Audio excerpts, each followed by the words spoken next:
ਸਤਿ ਸ਼੍ਰੀ ਅਕਾਲ। ਚੜ੍ਹਦੀ ਕਲਾ ਟਾਈਮ ਟੀਵੀ ਨਿਊਜ਼ ਦੇਖਣ ਵਾਲੇ ਸਾਰੇ ਦਰਸ਼ਕਾਂ ਦਾ ਮੈਂ ਰਾਜਵਿੰਦਰ ਕੌਰ ਸਵਾਗਤ ਕਰਦੀ ਹਾਂ। ਖਬਰਾਂ ਦੀ ਸ਼ੁਰੂਆਤ ਤੋਂ ਪਹਿਲਾਂ ਇੱਕ ਨਜ਼ਰ ਮਾਰ ਲੈਂਦੇ ਹਾਂ ਸੁਰਖੀਆਂ ਦੇ ਵੱਲ।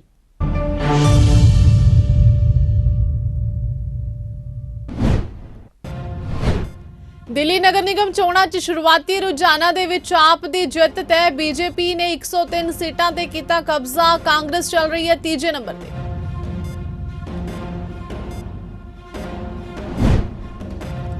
ਮੈਲਬਰਨ 'ਚ ਖਾਲਿਸਤਾਨੀ ਝੰਡੇ ਲਹਿਰਾਏ ਜਾਣ ਤੋਂ ਬਾਅਦ ਭਾਰਤ ਦੀ ਆਸਟ੍ਰੇਲੀਆ ਨੂੰ ਚੇਤਾਵਨੀ। ਭਾਰਤ ਸਰਕਾਰ ਨੇ ਆਸਟ੍ਰੇਲੀਆ ਸਰਕਾਰ ਦੇ ਉੱਚ ਅਧਿਕਾਰੀਆਂ ਨੂੰ ਕੀਤਾ ਚੌਕਸ। ਪੀਐਮ ਮੋਦੀ ਅਗਲੇ ਦਿਨਾਂ 'ਚ ਜਾਣਗੇ ਆਸਟ੍ਰੇਲੀਆ।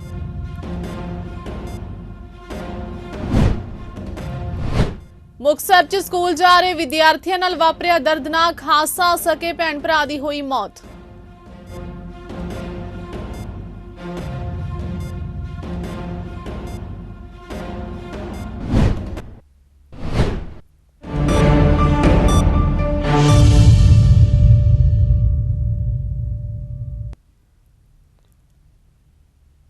ਅਤੇ ਹੁਣ ਖਬਰਾਂ ਵਿਸਥਾਰ ਦੇ ਨਾਲ।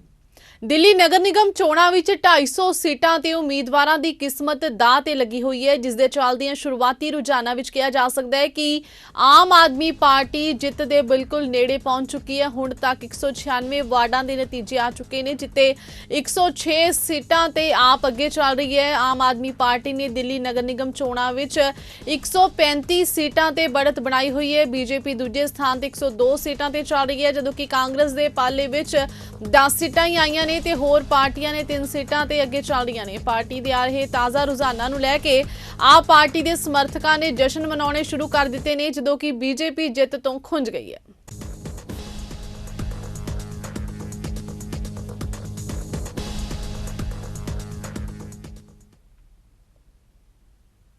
ਮੈਲਬਰਨ 'ਚ ਭਾਰਤੀ ਭਾਈਚਾਰੇ ਦੇ ਇੱਕ ਸਮਾਗਮ ਵਿੱਚ ਖਾਲਿਸਤਾਨੀ ਝੰਡੇ ਲਹਿਰਾਏ ਜਾਣ ਤੋਂ ਬਾਅਦ ਭਾਰਤ ਸਰਕਾਰ ਨੇ ਆਸਟ੍ਰੇਲੀਆ ਸਰਕਾਰ ਦੇ ਉੱਚ ਅਧਿਕਾਰੀਆਂ ਨੂੰ ਚੌਕਸ ਕੀਤਾ ਹੈ। ਭਾਰਤ ਨੇ ਇਹ ਪੇਸ਼ਕਦਮੀ ਅਜਿਹੇ ਮੌਕੇ ਕੀਤੀ ਹੈ ਜਦੋਂ ਪ੍ਰਧਾਨ ਮੰਤਰੀ ਨਰਿੰਦਰ ਮੋਦੀ ਅਗਲੇ ਦਿਨਾਂ ਵਿੱਚ ਕੁਆਡ ਆਗੂਆਂ ਦੀ ਮੀਟਿੰਗ ਲਈ ਆਸਟ੍ਰੇਲੀਆ ਜਾ ਰਹੇ ਨੇ। ਇੱਥੇ ਦੱਸ ਦਈਏ ਕਿ ਮੈਲਬਰਨ 'ਚ 19 ਨਵੰਬਰ ਨੂੰ ਭਾਰਤੀ ਭਾਈਚਾਰੇ ਵੱਲੋਂ ਕਰਵਾਏ ਸਮਾਗਮ ਲਈ ਫੰਡ ਆਸਟ੍ਰੇਲੀਅਨ ਸਰਕਾਰ ਨੇ ਦਿੱਤੇ ਸਨ। ਸਮਾਗਮ ਦੌਰਾਨ ਵੱਡੀ ਗਿਣਤੀ ਵਿੱਚ ਖਾਲਿਸਤਾਨੀ ਹਮਾਇਤੀਆਂ ਨੇ ਵੱਖਵਾਦੀ ਝੰਡੇ ਲਹਿਰਾਏ ਦੀ ਆਸਟ੍ਰੇਲੀਅਨ ਨੇ ਆਪਣੀ ਰਿਪੋਰਟ ਵਿੱਚ ਕਿਹਾ ਕਿ ਭਾਰਤੀ ਅਧਿਕਾਰੀਆਂ ਨੇ ਵਿਦੇਸ਼ ਮੰਤਰੀ ਪੈਨੀ ਵੋਂਗ ਤੇ ਗ੍ਰਹਿ ਮੰਤਰੀ ਕਲੀਅਰ ਓਨੀਲ ਤੱਕ ਪਹੁੰਚ ਕਰਕੇ ਖਾਲਿਸਤਾਨੀ ਲਹਿਰ ਨੂੰ ਆਸਟ੍ਰੇਲੀਆ ਖਾਸ ਕਰਕੇ ਮੈਲਬਰਨ 'ਚ ਵੱਧਦੀ ਹਮਾਇਤ ਤੇ ਚਿੰਤਾ ਜਤਾਈ।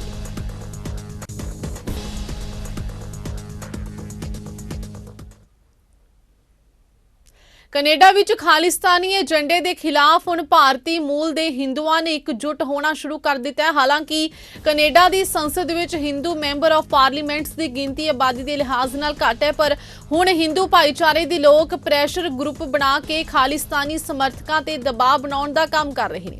ਪਿਛਲੇ 2 ਮਹੀਨਿਆਂ ਵਿੱਚ ਅਜਿਹਾ ਦੂਸਰੀ ਵਾਰ ਹੋਇਆ ਜਦੋਂ ਹਿੰਦੂਆਂ ਨੇ ਸਿਆਸੀ ਤੌਰ ਤੇ ਸੰਗਠਿਤ ਹੋ ਕੇ ਸਰਕਾਰ ਤੇ ਦਬਾਅ ਬਣਾਉਣਾ ਸ਼ੁਰੂ ਕੀਤਾ। ਪਿਛਲੇ ਮਹੀਨੇ ਖਾਲਿਸਤਾਨੀ ਅੱਤਵਾਦੀ ਗੁਰਪਤਵੰਤ ਪੰਨੂ ਵੱਲੋਂ ਖਾਲਿਸਤਾਨ ਨੂੰ ਲੈ ਕੇ ਕਰਵਾਏ ਗਏ ਰੈਫਰੈਂਡਮ ਦਾ ਭਾਰਤੀ ਮੂਲ ਦੇ ਹਿੰਦੂਆਂ ਨੇ ਖੁੱਲ੍ਹ ਕੇ ਵਿਰੋਧ ਕੀਤਾ ਸੀ ਤੇ ਹੁਣ ਭਾਰਤ ਨੂੰ G20 ਦੀ ਮੇਜ਼ਬਾਨੀ ਮਿਲਣ ਦੇ ਕੈਨੇਡਾ ਦੀ ਸਰਕਾਰ ਵਿੱਚ ਸਹਿਯੋਗੀ NDP ਵੱਲੋਂ ਭਾਰਤ ਦਾ ਬਾਈਕਾਟ ਕੀਤੇ ਜਾਣ ਲਈ ਕੈਨੇਡਾ ਸਰਕਾਰ ਤੇ ਦਬਾਅ ਬਣਾਉਣ ਤੋਂ ਬਾਅਦ ਹਿੰਦੂਆਂ ਨੇ ਕੈਨੇਡਾ ਵਿੱਚ ਬਾਈਕਾਟ NDP ਮੁਹਿੰਮ ਸ਼ੁਰੂ ਕਰ ਦਿੱਤੀ ਹੈ।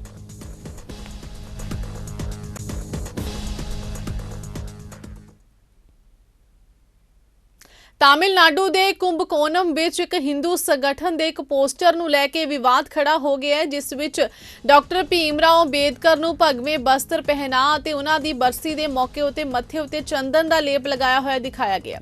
VCK ਦੇ ਮੈਂਬਰਾਂ ਨੇ ਤੁਰੰਤ ਇਸ ਦਾ ਵਿਰੋਧ ਕੀਤਾ ਹੈ। ਪੋਸਟਰ ਡਾਕਟਰ ਅੰਬੇਦਕਰ ਦੀ ਬਰਸੀ ਮੌਕੇ ਲਗਾਏ ਗਏ ਸਨ। ਵਿਵਾਦ ਦੇ ਵਿਚਕਾਰ ਇੰਦੂ ਮੱਕਲ ਕਾਚੀ ਤੇ ਸੰਸਥਾਪਕ ਅਰਜੁਨ ਸੰਪਤ ਨੇ ਭਾਰੀ ਪੁਲਿਸ ਸੁਰੱਖਿਆ ਹੇਠ ਅੰਬੇਦਕਰ ਦੀ ਮੂਰਤੀ ਨੂੰ ਮਾਲਾ ਵੀ ਪਹਿਨਾਈ।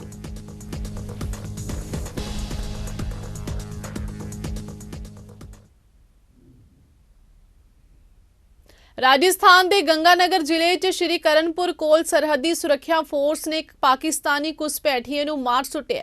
BSF ਸੂਤਰਾਂ ਨੇ ਇਸ ਦੀ ਜਾਣਕਾਰੀ ਦਿੱਤੀ ਹੈ। BSF ਨੇ ਦੱਸਿਆ ਹੈ ਕਿ ਪਛਾਣ ਤੋਂ ਬਾਅਦ ਲਾਸ਼ ਨੂੰ ਪਾਕਿਸਤਾਨ ਨੂੰ ਸੌਂਪ ਦਿੱਤਾ ਗਿਆ। ਉਹਨਾਂ ਦੱਸਿਆ ਹੈ ਕਿ ਇਹ ਘਟਨਾ ਹਰਮੁਖ ਚੌਂਕੀ ਤੇ ਮਾਝੀਵਾਲਾ ਪਿੰਡ ਕੋਲ ਤੜਕੇ ਵਾਪਰੀ ਹੈ। ਸੂਤਰਾਂ ਨੇ ਦੱਸਿਆ ਕਿ ਉਹ ਵਿਅਕਤੀ ਭਾਰਤੀ ਸਰਹੱਦ ਪਾਰ ਕਰ ਗਿਆ ਤੇ ਟਾਰਚ ਲੈ ਕੇ ਜਾ ਰਿਹਾ ਸੀ। ਫੋਰਸ ਦੇ ਜਵਾਨਾਂ ਨੇ ਉਸ ਨੂੰ ਰੁਕਣ ਦਾ ਕਹਿ ਕੇ ਚੁਣੌਤੀ ਦਿੱਤੀ, ਪਰ ਉਹ ਨਹੀਂ ਰੁਕਿਆ ਤੇ ਭਾਰਤੀ ਖੇਤਰ ਵਿੱਚ ਦਾਖਲ ਹੋ ਗਿਆ, ਜਿਸ ਤੋਂ ਬਾਅਦ ਉਸ ਨੂੰ ਗੋਲੀ ਮਾਰ ਦਿੱਤੀ ਗਈ। ਉਹਨਾਂ ਦੱਸਿਆ ਕਿ ਘਟਨਾ ਦੇ ਸਮੇਂ ਸੰਘਣੀ ਧੁੰਦ ਸੀ। BSF ਦੇ ਜਵਾਨਾਂ ਨੇ ਸਵੇਰੇ ਲਾਸ਼ ਬਰਾਮਦ।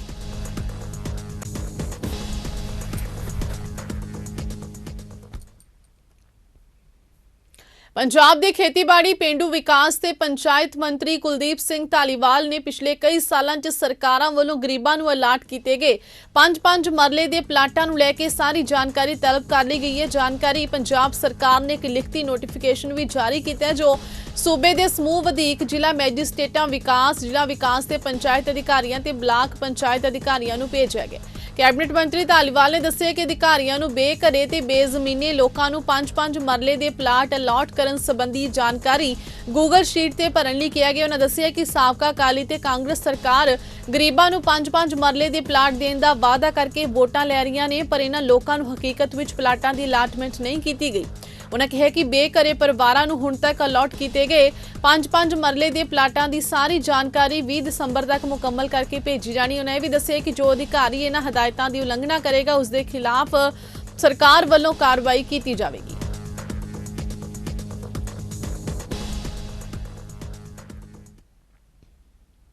ਸੰਸਦ 'ਚ ਅੱਜ ਤੋਂ ਸਰਦ ਰੁੱਤ ਸੈਸ਼ਨ ਸ਼ੁਰੂ ਹੋ ਗਿਆ। ਸੈਸ਼ਨ 'ਚ ਵਿਰੋਧੀ ਧਿਰ ਮਹਿੰਗਾਈ, ਸਰਕਾਰੀ ਏਜੰਸੀਆਂ ਦੀ ਦੁਰਵਰਤੋਂ, ਭਾਰਤ ਚੀਨ ਸਰਹੱਦ ਸਮੇਤ ਕਈ ਮੁੱਦਿਆਂ ਤੇ ਸਰਕਾਰ ਨੂੰ ਘੇਰਨ ਦੀ ਯੋਜਨਾ ਬਣਾ ਕੇ ਬੈਠੀ ਹੈ। ਗੁਜਰਾਤ ਤੇ ਹਿਮਾਚਲ ਪ੍ਰਦੇਸ਼ 'ਚ ਹੋਈਆਂ ਵਿਧਾਨ ਸਭਾ ਚੋਣਾਂ ਲਈ ਵੋਟਾਂ ਦੀ ਗਿਣਤੀ ਤੋਂ ਇੱਕ ਦਿਨ ਪਹਿਲਾਂ ਸੈਸ਼ਨ ਸ਼ੁਰੂ ਹੋ ਰਿਹਾ ਹੈ। ਸਰਦ ਰੁੱਤ ਸੈਸ਼ਨ 29 ਦਸੰਬਰ ਤੱਕ ਚੱਲੇਗਾ। 23 ਦਿਨਾਂ ਵਿੱਚ ਕੁੱਲ 17 ਮੀਟਿੰਗਾਂ ਹੋਣਗੀਆਂ। ਸਰਕਾਰ ਇਸ ਸੈਸ਼ਨ 'ਚ 16 ਨਵੇਂ ਬਿੱਲ ਪੇਸ਼ ਕਰਨ ਦੀ ਤਿਆਰੀ ਕਰ ਰਹੀ ਹੈ ਤੇ ਸਦਨ 'ਚ ਪੈਂਡਿੰਗ 8 ਬਿੱਲਾਂ ਨੂੰ ਮਨਜ਼ੂਰੀ ਦਿੱਤੀ ਜਾ ਸਕਦੀ ਹੈ। ਵਿਰੋਧੀ ਧਿਰ ਨੇ 23 ਦਿਨਾਂ ਦੇ ਸੈਸ਼ਨ ਲਈ ਢੁਕਵਾਂ ਸਮਾਂ ਦੇਣ ਦੀ ਮੰਗ ਕੀਤੀ ਹੈ। ਸਰਕਾਰ ਦੇ ਵੱਲੋਂ ਸੰਸਦੀ ਮਾਮਲਿਆਂ ਬਾਰੇ ਮੰਤਰੀ ਪ੍ਰਹਿਲਾਦ ਜੋਸ਼ੀ ਨੇ ਭਰੋਸਾ ਦਿੱਤਾ ਕਿ ਸਰਕਾਰ ਹਰ ਮੁੱਦੇ ਤੇ ਚਰਚਾ ਲਈ ਤਿਆਰ ਹੈ ਤੇ ਸੰਸਦੀ ਮਰਿਆਦਾ ਤੇ ਅਨੁਸ਼ਾਸਨ ਨਾਲ ਚਰਚਾ ਹੋਣੀ ਚਾਹੀਦੀ ਹੈ। ਪ੍ਰਧਾਨ ਮੰਤਰੀ ਨਰਿੰਦਰ ਮੋਦੀ ਨੇ ਕਿਹਾ ਕਿ ਸੰਸਦ 'ਚ ਹੰਗਾਮੇ ਕਾਰਨ ਦੇਸ਼ ਦਾ ਬਹੁਤ ਨੁਕਸਾਨ ਹੁੰਦਾ ਹੈ। ਉਹਨਾਂ ਨੇ ਸਾਰੇ ਸਿਆਸੀ ਦਲਾਂ ਤੋਂ ਸਰਦ ਰੁੱਤ ਸੈਸ਼ਨ ਨੂੰ ਵੱਧ ਤੋਂ ਵੱਧ ਸਾਰਥਕ ਬਣਾਉਣ ਦੀ ਦਿਸ਼ਾ 'ਚ ਸਮੂਹਿਕ ਕੋਸ਼ਿਸ਼ ਕਰਨ ਦੀ ਅਪੀਲ ਕੀਤੀ।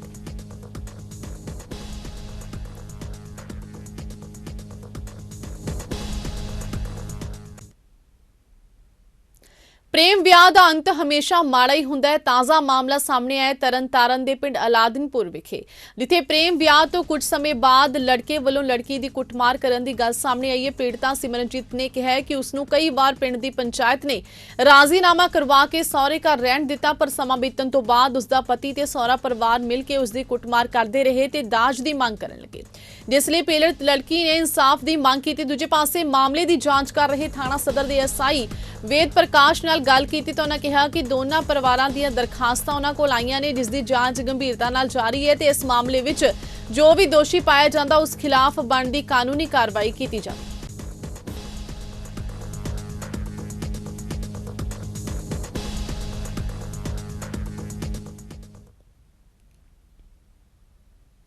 ਸ਼੍ਰੀ ਮੁਕਤਸਰ ਸਾਹਿਬ 'ਚ ਜਲਾਲਾਬਾਦ ਰੋਡ ਤੇ ਯਾਦਗਾਰੀ ਗੇਟ ਨੇੜੇ ਵਾਪਰੇ ਸੜਕ ਹਾਦਸੇ ਵਿੱਚ ਪਿੰਡ ਕਬਰਵਾਲਾ ਦੇ ਵਸਨੀਕ ਸਕੇ ਭੈਣ ਭਰਾ ਦੀ ਮੌਤ ਹੋਣ ਦਾ ਦੁਖਦਾਈ ਸਮਾਚਾਰ ਪ੍ਰਾਪਤ ਹੋਇਆ, ਜਦੋਂ ਕਿ ਮ੍ਰਿਤਕਾਂ ਦਾ ਛੋਟਾ ਭਰਾ ਗੰਭੀਰ ਜ਼ਖਮੀ ਹੋ ਗਿਆ, ਜਿਸ ਨੂੰ ਭੁੱਚੋ ਦੇ ਨਿੱਜੀ ਹਸਪਤਾਲ ਰੈਫਰ ਕੀਤਾ ਗਿਆ। ਜਾਣਕਾਰੀ ਦੇ ਮੁਤਾਬਿਕ ਸ਼੍ਰੀ ਮੁਕਤਸਰ ਸਾਹਿਬ ਦੀ ਅਕਾਲ ਅਕੈਡਮੀ ਵਿੱਚ ਪੜ੍ਹਨ ਵਾਲੇ ਤਿੰਨੋਂ ਵਿਦਿਆਰਥੀ ਸਵੇਰੇ ਮੋਟਰਸਾਈਕਲ ਤੇ ਸਵਾਰ ਹੋ ਕੇ ਸਕੂਲ ਆ ਰਹੇ ਸਨ।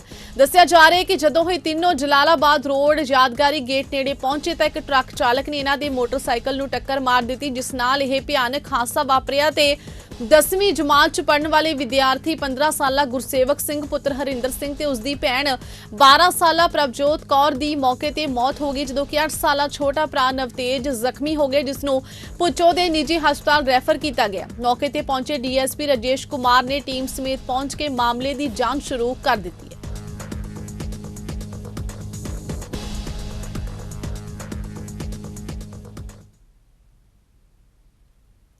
ਮੁੱਖ ਮੰਤਰੀ ਪੰਜਾਬ ਭਗਵੰਤ ਸਿੰਘ ਮਾਨ ਦੇ ਹੁਕਮਾਂ ਤੇ ਅੰਮ੍ਰਿਤਸਰ ਦੇ deputy commissioner Harpreet Singh Sudan block Chogawan ਦੇ ਪਿੰਡ ਬੋਪਾਰਾਏ ਮਾਧੋ ਕੇ ਲੋਪੋ ਕੇ ਪਿੰਡੀ ਨੈਣ ਪਹੁੰਚੇ। ਉਹਨਾਂ ਪਿੰਡਾਂ ਦੇ ਚਾਰੇ ਵਿਕਾਸ ਕਾਰਜਾਂ ਦਾ ਜਾਇਜ਼ਾ ਲਿਆ ਤੇ ਪਿੰਡ ਦੇ ਲੋਕਾਂ ਨੂੰ ਆ ਰਹੀਆਂ ਸਮੱਸਿਆਵਾਂ ਨੂੰ ਸੁਣਿਆ। ਇਸ ਮੌਕੇ ਬਲਾਕ ਚੋਗਾਵਾਂ ਦਾ BDPO ਅਮਨਦੀਪ ਸ਼ਰਮਾ, ਅਧਿਕਾਰਿਤ ਪੰਚ ਅਮਰਦੀਪ ਸਿੰਘ, ਮੈਂਬਰ ਅਮਨਦੀਪ ਸਿੰਘ ਤੇ ਸੁਪਿੰਦਰ ਸਿੰਘ ਸਮੇਤ ਹੋਰ ਅਧਿਕਾਰੀ ਮੌਜੂਦ ਰਹੇ।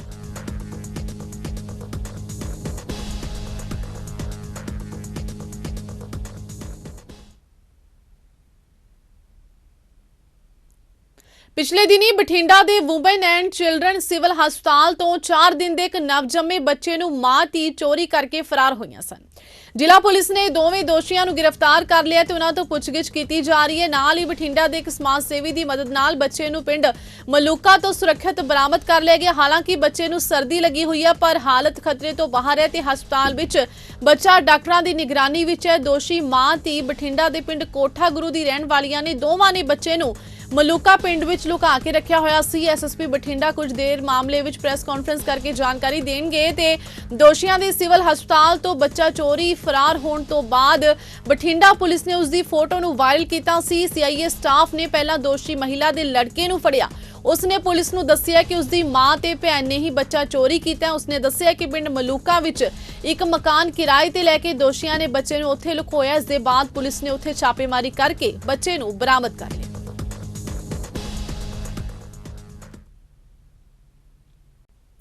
ਭਾਰਤੀ ਕਿਸਾਨ ਯੂਨੀਅਨ ਚਡੋਨੀ ਦੀ ਅਗਵਾਈ ਵਿੱਚ ਯਮੁਨਾਨਗਰ ਸਰਸਵਤੀ ਸ਼ੂਗਰ ਮਿਲ ਦੇ ਗੰਨਾ ਯਾਰਡ ਵਿੱਚ ਸਵੇਰੇ 10 ਵਜੇ ਇਕੱਠੇ ਹੋਣਗੇ ਤੇ 12 ਦਸੰਬਰ ਨੂੰ ਗੰਨੇ ਦੀ ਰੇਟ ਨੂੰ ਲੈ ਕੇ ਹਰਿਆਣਾ ਸੂਬੇ ਦੀਆਂ ਸਾਰੀਆਂ ਮਿਲਾਂ ਤੇ ਮੁੱਖ ਮੰਤਰੀ ਨੂੰ ਮੰਗ ਪੱਤਰ ਸੌਂਪੇ ਜਾਣਗੇ। ਬੀਕੇਯੂ ਚਡੋਨੀ ਗਰੁੱਪ ਦੇ ਜ਼ਿਲ੍ਹਾ ਪ੍ਰਧਾਨ ਸੰਜੂ ਨੇ ਦੱਸਿਆ ਕਿ 11 ਵਜੇ ਤੋਂ 1 ਵਜੇ ਤੱਕ ਧਰਨਾ ਦੇਣ ਦੇ ਬਾਅਦ ਸਰਕਾਰ ਦੇ ਨਾਂ ਗੰਨੇ ਦੀ ਕੀਮਤ 450 ਰੁਪਏ ਪ੍ਰਤੀ ਕੁਇੰਟਲ ਕਰਨ ਬਾਰੇ ਮੰਗ ਪੱਤਰ ਸੌਂਪਿਆ ਜਾਵੇਗਾ। ਉਹਨਾਂ ਕਿਹਾ ਕਿ ਸ਼ੂਗਰ ਮਿਲਾਂ ਨੂੰ ਚੱਲੇ ਹੋਏ 1 ਮਹੀਨੇ ਦਾ ਸਮਾਂ ਹੋਣ ਵਾਲਾ ਹੈ ਪਰ ਹਰਿਆਣਾ ਸਰਕਾਰ ਨੇ ਹੁਣ ਤੱਕ ਗੰਨੇ ਦਾ ਰੇਟ ਨਿਰਧਾਰਿਤ ਨਹੀਂ ਕੀਤਾ, ਜਿਸ ਕਾਰਨ ਸ਼ੂਗਰ ਮਿਲਾਂ ਨੇ ਗੰਨੇ ਦੀ ਪੇਮੈਂਟ ਸ਼ੁਰੂ ਨਹੀਂ ਕੀਤੀ। ਇਸ ਦੇ ਸਿੱਟੇ ਵਜੋਂ ਕਿਸਾਨਾਂ ਨੂੰ ਆਰਥਿਕ ਤੰਗੀ ਦਾ ਸਾਹਮਣਾ ਕਰਨਾ ਪੈ ਰਿਹਾ ਹੈ।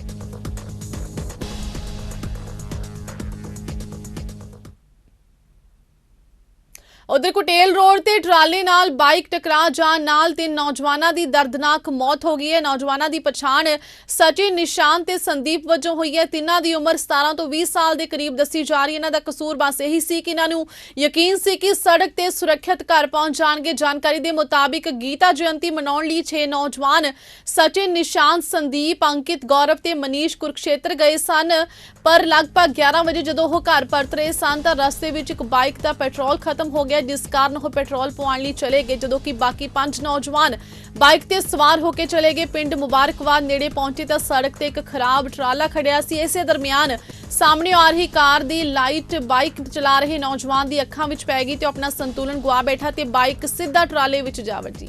ਹਾਦਸਾ ਇੰਨਾ ਭਿਆਨਕ ਸੀ ਕਿ ਬਾਈਕ ਦੇ ਪਰਖਚੇ ਉੱਡ ਗਏ ਤੇ 5 ਨੌਜਵਾਨ ਜ਼ਖਮੀ ਹੋ ਗਏ। ਜ਼ਖਮੀਆਂ ਨੂੰ ਇਲਾਜ ਲਈ ਹਸਪਤਾਲ ਲਿਜਾਇਆ ਗਿਆ, ਜਿੱਥੇ ਸਚਿਨ, ਨਿਸ਼ਾਨ ਤੇ ਸੰਦੀਪ ਨੂੰ ਡਾਕਟਰਾਂ ਨੇ ਮ੍ਰਿਤਕ ਐਲਾਨ ਦਿੱਤਾ ਜਦੋਂ ਕਿ ਅੰਕਿਤ ਤੇ ਗੌਰਵ ਗੰਭੀਰ ਜ਼ਖਮੀ।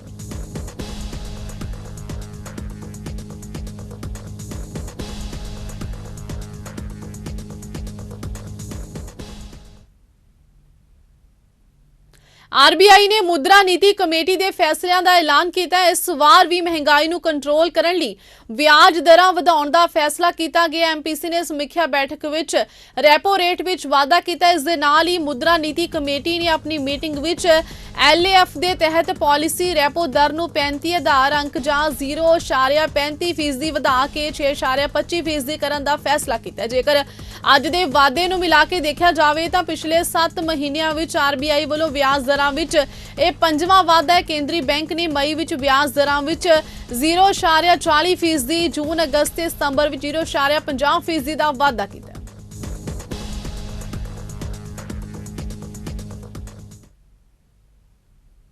ਬੰਗਲਾਦੇਸ਼ ਦੇ ਕਪਤਾਨ ਲਿਟਨ ਦਾਸ ਨੇ ਭਾਰਤ ਖਿਲਾਫ ਦੂਜੇ ਵਨਡੇ ਅੰਤਰਰਾਸ਼ਟਰੀ ਕ੍ਰਿਕਟ ਮੈਚ ਵਿੱਚ ਟਾਸ ਜਿੱਤ ਕੇ ਪਹਿਲਾਂ ਬੱਲੇਬਾਜ਼ੀ ਕਰਨ ਦਾ ਫੈਸਲਾ ਕੀਤਾ ਹੈ। ਭਾਰਤ ਨੇ 2 ਬਦਲਾਅ ਕਰਦੇ ਹੋਏ ਕੁਲਦੀਪ ਸੇਨ ਤੇ ਸ਼ਾਹਬਾਜ਼ ਅਹਿਮਦ ਦੀ ਜਗ੍ਹਾ ਕਰਮਵਾਰ ਉਮਰਾਨ ਮਲਿਕ ਤੇ ਅਕਸ਼ਰ ਪਟੇਲ ਨੂੰ ਟੀਮ ਵਿੱਚ ਸ਼ਾਮਿਲ ਕੀਤਾ ਹੈ। ਕੁਲਦੀਪ ਪਿੱਠ ਵਿੱਚ ਜਕੜਨ ਕਾਰਨ ਚੋਣ ਲਈ ਉਪਲਬਧ ਨਹੀਂ ਸਨ। ਬੰਗਲਾਦੇਸ਼ ਨੇ ਵੀ ਇੱਕ ਬਦਲਾਅ ਕਰਦੇ ਹੋਏ ਹਸਨ ਮਹਿਮੂਦ ਦੀ ਜਗ੍ਹਾ ਨਾਸੂਮ ਅਹਿਮਦ ਨੂੰ ਟੀਮ ਵਿੱਚ ਸ਼ਾਮਿਲ ਕੀਤਾ।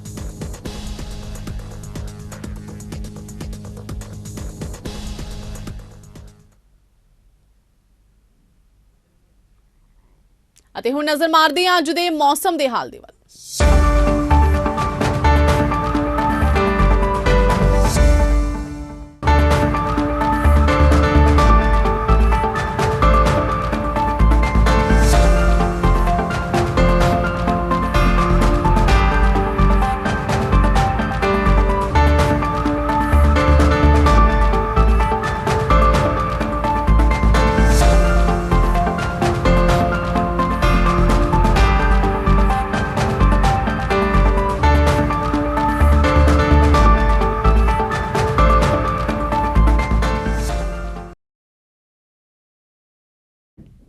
ਇਸ ਦੇ ਨਾਲ ਹੀ ਖਬਰਾਂ ਦਾ ਸਿਲਸਿਲਾ ਇੱਥੇ ਸਮਾਪਤ ਹੁੰਦਾ ਹੈ। ਨਵੀਆਂ ਤੇ ਤਾਜ਼ਾ ਖਬਰਾਂ ਦੇ ਨਾਲ ਫਿਰ ਹਾਜ਼ਰ ਹੋਵਾਂਗੇ। ਤਦ ਤੱਕ ਲਈ ਦਿਓ ਇਜਾਜ਼ਤ। ਧੰਨਵਾਦ।